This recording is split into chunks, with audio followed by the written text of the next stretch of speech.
Hello, welcome to our classes. Good morning. हम लोग class 9 lesson 7 त्रिभुज लेसन के बारे में पढ़ रहे हैं। इसमें हम प्रश्नावली 7.3 का सवाल हल कर रहे हैं। अब तक हमने सवाल नंबर 3 तक हल कर लिया है। आज हम क्या पढ़ेंगे? सवाल नंबर 4 पढ़ेंगे। सवाल नंबर 4 क्या है?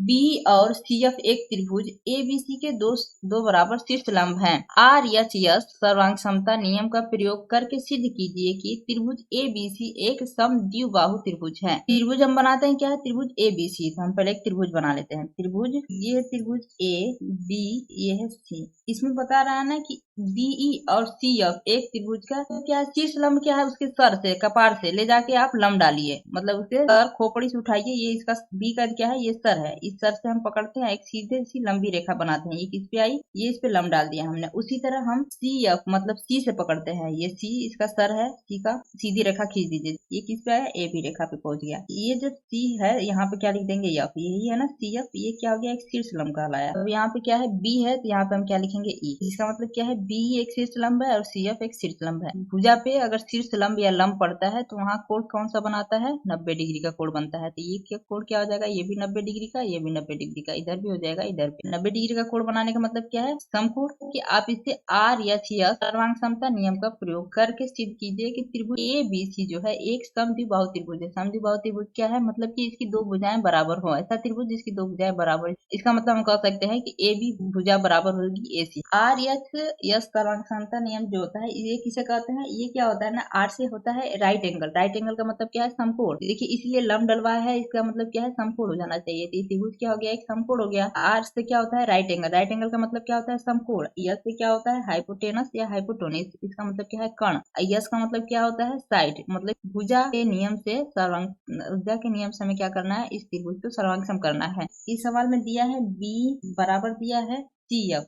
बी और सी एफ एक त्रिभुज के दो बराबर, देखिए दो बराबर शीर्ष लंब है। मतलब कि बी बराबर दिया है सी एफ, ये दिया हमें। और सिद्ध क्या करना है हमें? कि ए बी सी क्या है? एक समद्विबाहु त्रिभुज है। तो हम यहाँ पे लिख सकते हैं कि सिद्ध करना है त्रिभुज ए बी सी एक समद्विबाहु त्रिभुज है। इसमें से देखिए हम क्या करते हैं, दो त्रिभुज ले लेते हैं बी ई सी एक त्रिभुज, दूसरा त्रिभुज लेते हैं हम एफ बी सी। इनके संगत कोण असंगत भुजाएं बराबर हो जाएंगे। जब इनके संगत कोण हम सिद्ध कर लेंगे, ये कोण बराबर इस कोण को हम कर देंगे। जब ये दोनों के कोण बराबर हो जाएंगे तो हम कह सकते हैं कि कोणों के सामने वाली भुजाएं जो होती हैं, सम्मुख भुजाएं, वो भी बराबर होती हैं। ये है बी, ये है ई, ये है सी, ये सी, ये बी, ये एफ। ये कोण है 90 डिग्री का। यहाँ से एफ वाला कोण, ये कोण है 90 डिग्री का। ये दो त्रिभुज हमने लिया। इस दो त्रिभुज में ये जो कोण है, ये क्या है? पहले ही समकोण है। देखिए ये समकोण है, ई वाला, एफ वाला। ये समकोण हो गया, मतलब 90 डिग्री के हो गया दोनों। हमारा राइट एंगल हो गया, मतलब ये आर का हो गया नियम। देखिए ये वाली, ये बीसी भुजा इसमें भी है, ये बीसी भुजा इसमें भी है, तो ये भी भुजा बराबर हो गई।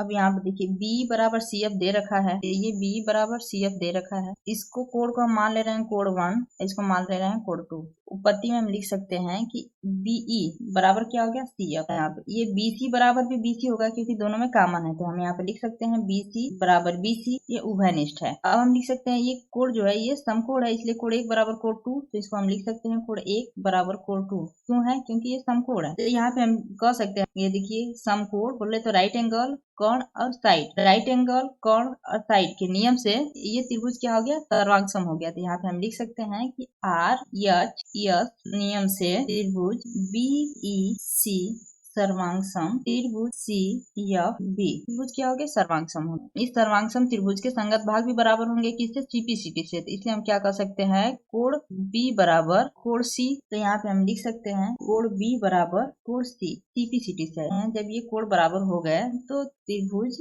ए बी सी में ए बी बराबर ए सी, ये दोनों भुजाएं भी बराबर होंगी। क्यों भुजा बराबर होगी? कि समान कोणों के सामने वाली भुजा भी बराबर होती है। जैसे कि हमने पढ़ा है कि समान भुजाओं के सम्मुख कोण भी बराबर होते हैं, उसी प्रकार समान कोणों के सम्मुख भुजाएं भी बराबर होती है। तो ये आ गया किससे? समान कोणों के सम्मुख भुजाएं बराबर होती हैं। इसलिए हम कह सकते हैं त्रिभुज ए बी सी एक समद्विबाहु त्रिभुज है, क्योंकि इसकी दो भुजाएं बराबर होगी। ए बी भुजा बराबर ए सी हो गई। इसलिए हम क्या कह सकते हैं कि त्रिभुज ए बी सी एक समद्विबाहु त्रिभुज है। Thank you for watching. Please like and subscribe my channel.